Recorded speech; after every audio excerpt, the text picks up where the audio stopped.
I'm gonna fish pretty high for a minute. You often get, oop, there he is, big tigers that come in high. He's on me. Oh, come on. Ooh, he is darting down towards you like crazy. Are you up high? Crap, I come up. Yeah, did he slam you? No, I missed him. He's still on you. Get ready. Did he get it? He's on you. He's on you. We're talking about it. We're trying, yeah. He got me. Nope, I lost him. You hooked him? Did he feel it? I hooked him. I had him. Oh, shoot. He's still there. Okay, he come back. Oh my gosh, it's pulling it out of his mouth. Oh, got him. He shot clear. He shot clear across that screen and grabbed it. There we go. Now that was pretty cool. Alrighty, hey, we are back at it again. This is Brian Losa here at Priority One Fishing, and it was such good fishing at Schofield Reservoir. We're going to give it one more shot, see if we can catch some bigger fish on camera. But this time we're going to talk some tech. We're going to talk panoptics. We're going to talk sonar, fish locating in general, and what lure selection to use when you're trying to use those lures to locate fish and get them in the strike zone. So stay tuned, should be a good episode. Ice is stabilized a bit, it's a bit thicker now, and hopefully have a great day. So we're gonna go catch some fish. Let's get after it.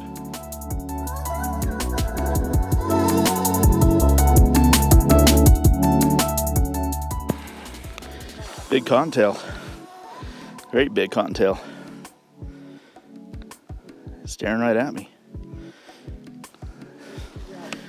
He looks delicious.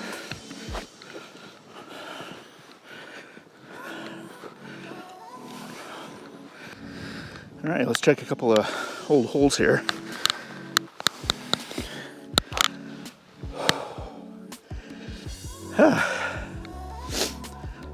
A little bit of a stiff breeze, but we got some good cloud cover.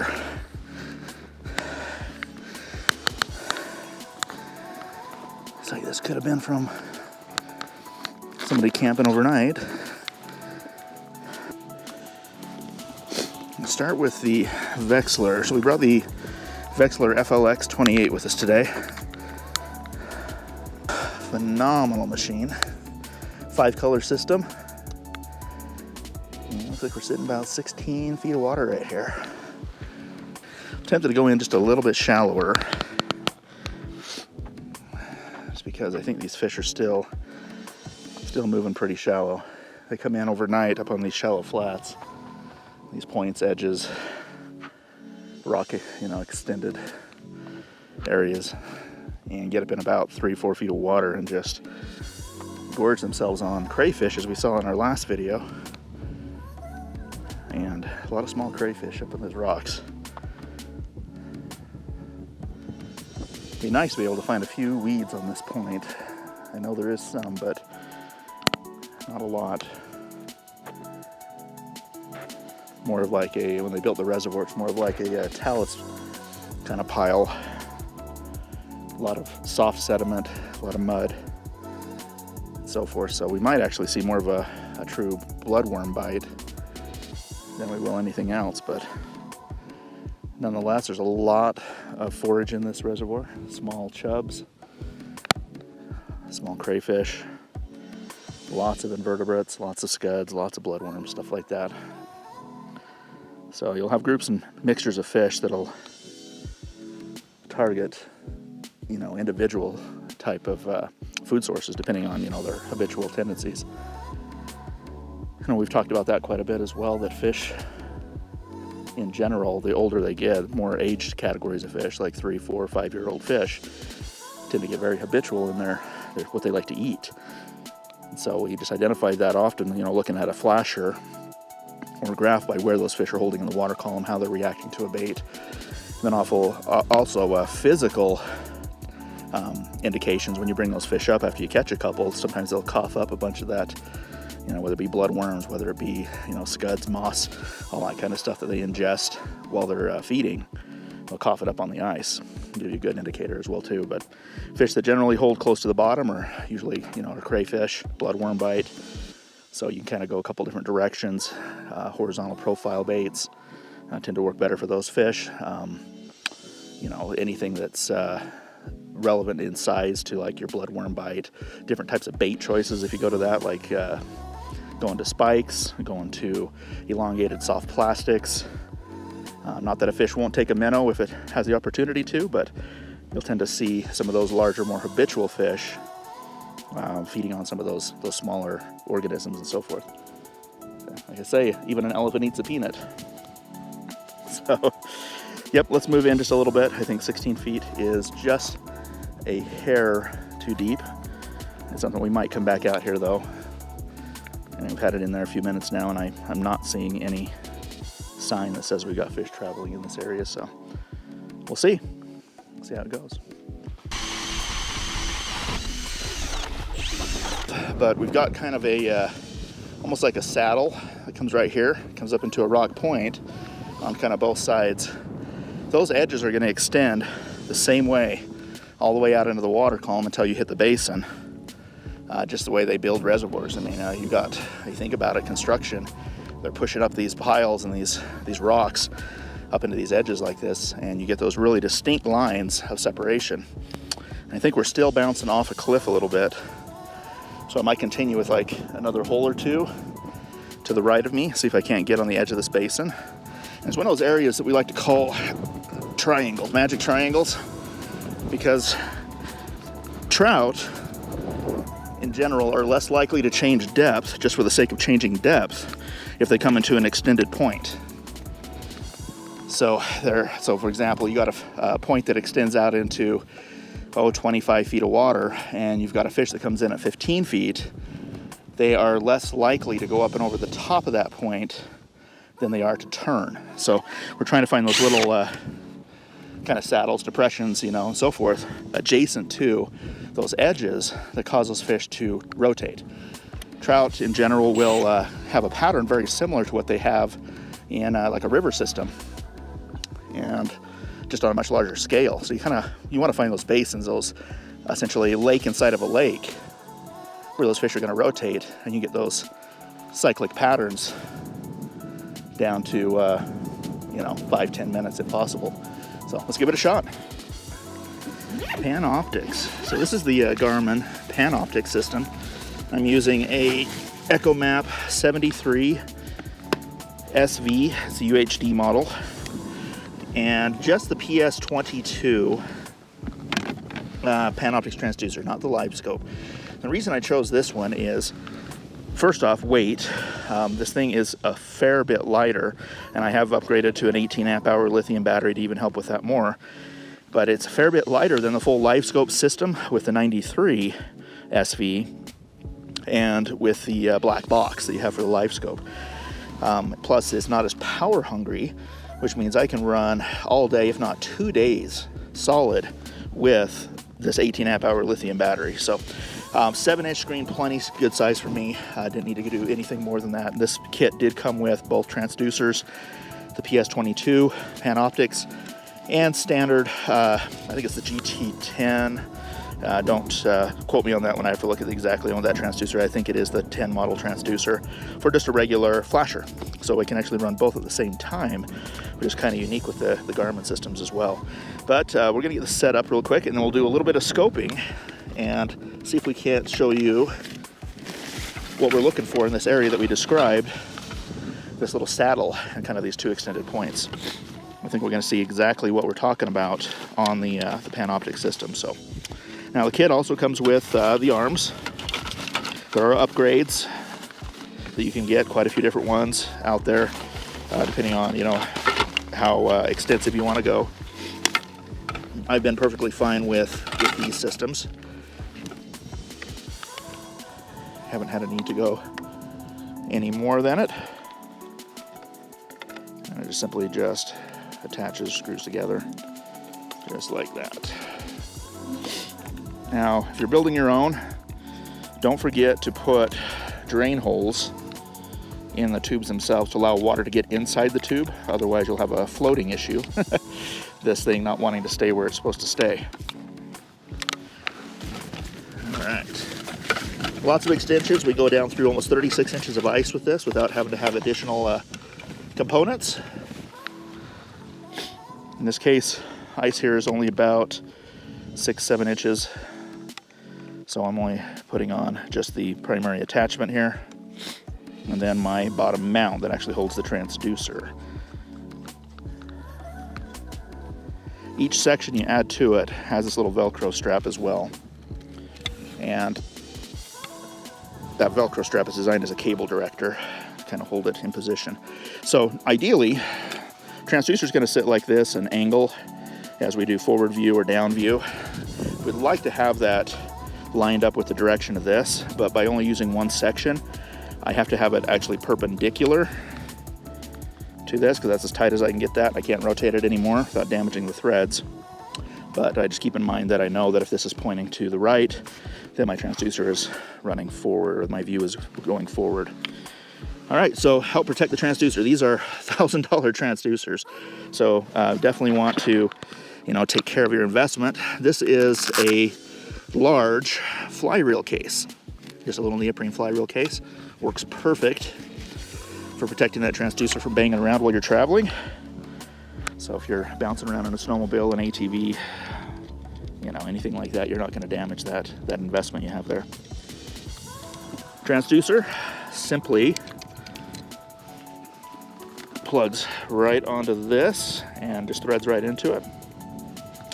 Oh, in this case, we'll show you what we got here.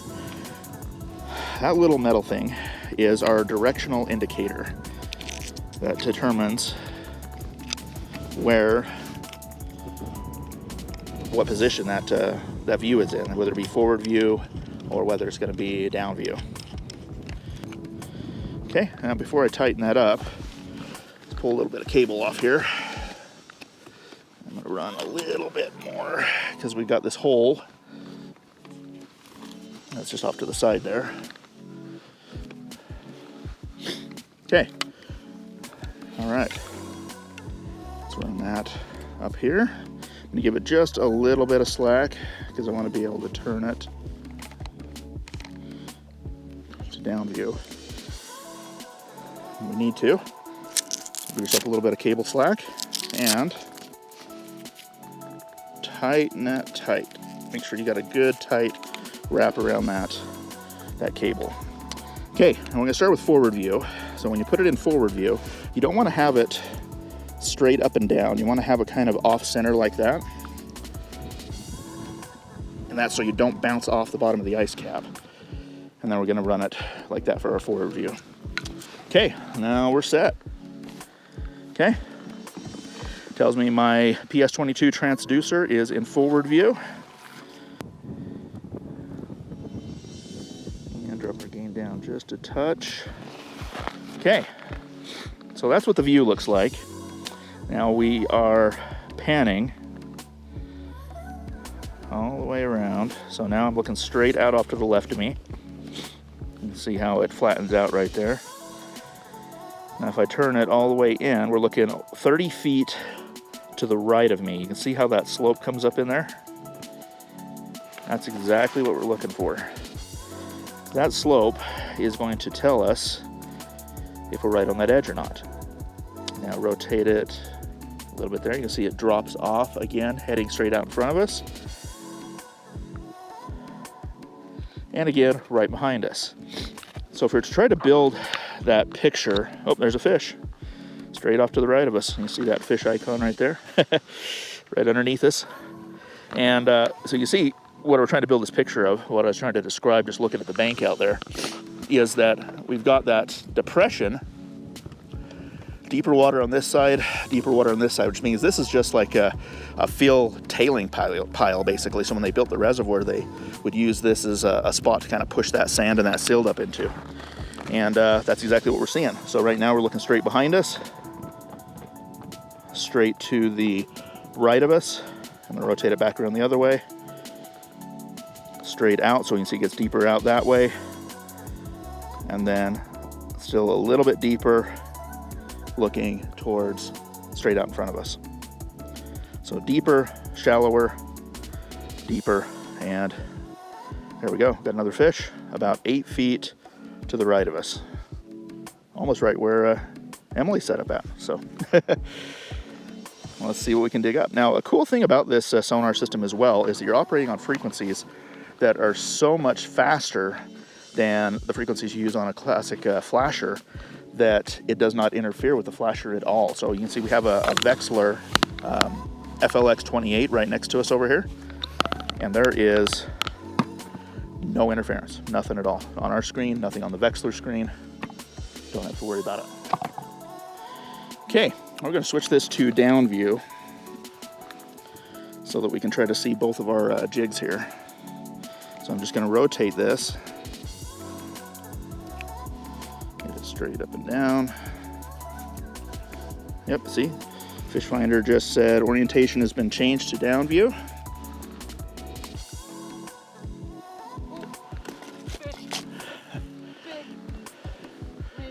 And we got a fish already. On the fall. So this edge might be proven to be quite the edge. Oh, I lost him. Dang it. Okay. So the way that this Panoptix works is I've got this on downward view right now, but on forward view you do the same thing. I can scan an area by taking a slice of the water column in as much as 150 feet off one side. Down scan is actually going to give me, about 70, 75 feet or so off of each side. And in this depth at about 13 feet, I'm looking at about 8 to 10 feet off each side. Right now, if you can see, it's actually running perpendicular to the bank off to my right. And as I rotate this, it is going to now start to turn to now almost 90 degrees to where it's parallel to the bank. Rotate it back here so you guys can see. There we go. Okay, back to perpendicular as well. And I can use that as a scanning method to actually search outside of where I'm fishing. So I can see those fish moving in, I can kind of see structure and elements that are going to allow me to help locate fish. So if that helps out, that's kind of what these sonars are designed to do. These live view systems are different than a regular standard sonar. Now, standard sonar, like we have over here with the Vexler, is going to have a standard cone angle. And this is a producer on this Vexler FLX28, which means I have a variable range or a spectrum of cone angles that I can work with, and up to about 20 degrees. So this is going to be a three-dimensional circle that is going to be straight down from the top of the water column down to the bottom. And it's going to be relative to the power that the system provides, as well as the depth of water that I'm fishing in. Now, this can limit your view and those fish coming in from the outside. That's where the live options really can excel when locating fish. But as far as accuracy and response times, that FLX28 is really hard to beat. I mean, you've got target separation at about 1/2 of an inch to 3/4 of an inch. You've got response times less than 1/4 of a second. These systems are incredibly fast and incredibly accurate, and it's a 5-color system. It's going to give you a ton of options to be able to locate those fish. Okay, so now that we kind of got an area that we're hopeful we're going to see some fish in, good travel route area, we've already seen a couple of fish on the graph, so we know they're down there. We're going to try to determine the activity level of the fish. One of the best ways to do that is to start out with a call bait or an aggressive type of a bait. Now, first thing in the morning, these fish are coming off of a night predation type of a response, where they're not really seeing their food as much as they are feeling their food. So we're trying to create a lot of water displacement and call those fish into the strike zone to determine what truly their activity level is. One of the best baits to use, I found, is going to be a lipless crankbait like this little one right here, small blade baits, even some spoons, or if you're going to a horizontal jig, and we do this often with lots of sunlight. In this case, we have just cloud cover everywhere, not a lot of sunlight, but we'll go to a brass tungsten, a large brass tungsten, with a larger than average profiled plastic on it. In this case, Emily's using something similar to that. She's using just a regular lead 1/8 ounce jig head, but putting a paddle bug on that. So it kind of looks like a minnow-esque type of a profile, and it pushes water around a little more subtly than what this lipless bait does. We're gonna see if we get some reaction to these baits first. If we don't, if the fish are still coming in and inspecting what's going on, but they're not striking, then we move to the next step. We go to a neutral profile or we go to a negative profile to see if we can get those fish to commit to it. There he is. Didn't even see him on the graph. I did. He hit me just as I seen him. Don't get him in the transducer. There you go. That's not a bad rainbow. That's a cutthroat. That's good. Yep. How do I do that? Every time. That's a cutthroat. It's a nice fish. Nice little 16-inch fish. Maybe 17. There he goes.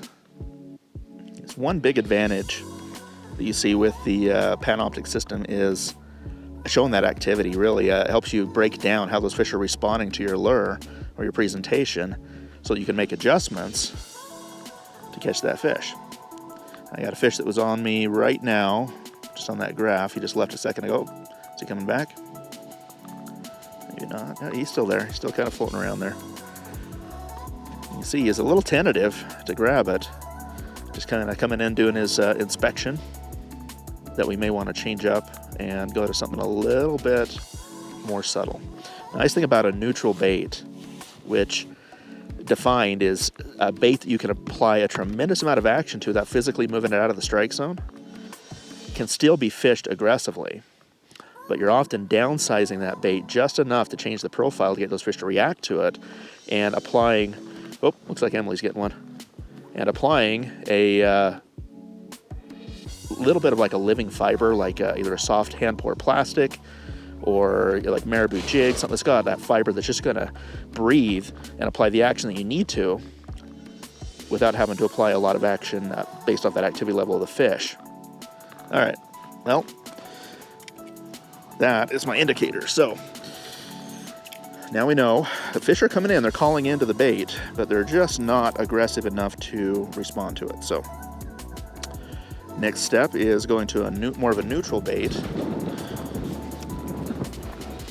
something that we can apply a lot of action to without moving it too much. I've got a tungsten on. The gold I don't think is really going to help us that much with this light. I think it's more just the overall size. Oh, I just caught one on the bottom. Different fish. Whoa, whoa. He's running.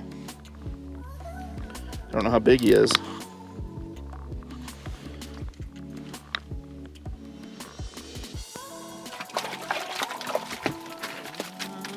A little bit longer. Not super big, but a little bit longer. Nice fish. I'm gonna fish pretty high for a minute. You often get, oh, there he is. Big tigers that come in high. He's on me. Oh, come on. Ooh, he is darting down towards you like crazy. Are you up high? I come up. Yeah, did he slam you? No, I missed him. He's still on you. Get ready. Did he get it? He's on you. He's on you. I lost him. You hooked him? Did he feel it?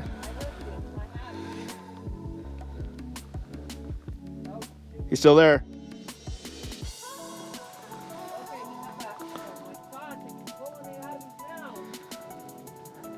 Oh, got him. He shot clear. He shot clear across that screen and grabbed it. There we go. Now that was pretty cool. Nice little cutthroat. Look at that one. Let's cookie cutter fish. I mean, pretty healthy. There he goes. Nice fish. So a little bit about the tech that we're using besides the Garmin Panoptics here. I actually have a power box that I built, and you're probably seeing that on the video quite a bit. This power box is providing continuous power to my GoPro that I have mounted that's filming the screen right now. I actually have one mounted to the camera that's looking at us and one that's mounted to the chest cam that I have on right now. Now, these are just little portable power banks that are on both of these, but the power box that I built, pretty neat little system. It's got an 18 amp hour battery in it, and there's actually quite a few different videos that are out there on YouTube that actually show you how to build those, what components to get, and it can be done relatively inexpensive. I mean, the biggest factor is the battery, and there are even lithium batteries out there now, 18 amp hour lithiums that are, as low as $69. and would do a great job with that. So I put quite a few accessories on that box. I mean, it's got a cigarette lighter adapter for that 12-volt DC. It's got 2 USB ports. I've got a 7-watt LED on it. It's got the voltage meters. I've got a couple of post connectors as well too for the quick posts if you want to attach external accessories and stuff like that. And then just running a USB directly to the GoPro, and it's just feeding almost like a kind of a live stream feed. And phenomenal system. The little power banks that I have here do the same thing. These are pretty powerful power banks. They're like 3800 mAh output. I mean, they're compact, but they have a lot of output, and almost absolutely necessary when filming videos like this, especially in cold temperatures. Is you just got to have that power going to these batteries all the time. I mean, rather than switching batteries out every single time that you have a battery go dead on the camera. Definitely a lot easier to manage it. So a little part of the tech, I mean, stuff that I like to use in the videos. And it does a good job. Does a good job for me, that's for sure. Keeps the camera rolling.